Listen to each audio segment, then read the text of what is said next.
Good evening everyone. দেখো এখানে আমি পরের পোর্শনটা নিয়ে এসেছি। এখানে আমি লিপটা কাট আউট করছি দুর্গামার।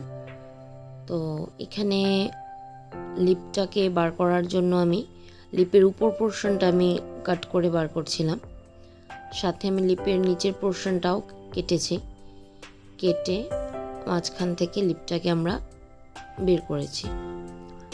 এটাতে আরও অনেক পরে কাজ হয়েছে, শুধু কাট আউটটা করলে হয় না।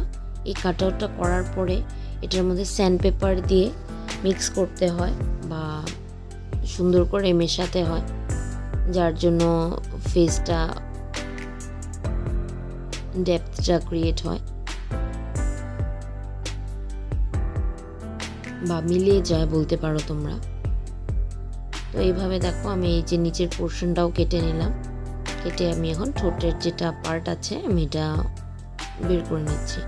এখানে আমরা মুখেরও ফাইন লাইন্স কিছু কিছু থাকে আমাদের নাকের পোর্শন থেকে, ওগুলি বের করে নিয়েছিলাম। তো ওগুলি করার পরে ওটা আমি স্যান্ড পেপার দিয়ে বলতে গেলে স্মাচ করেছি।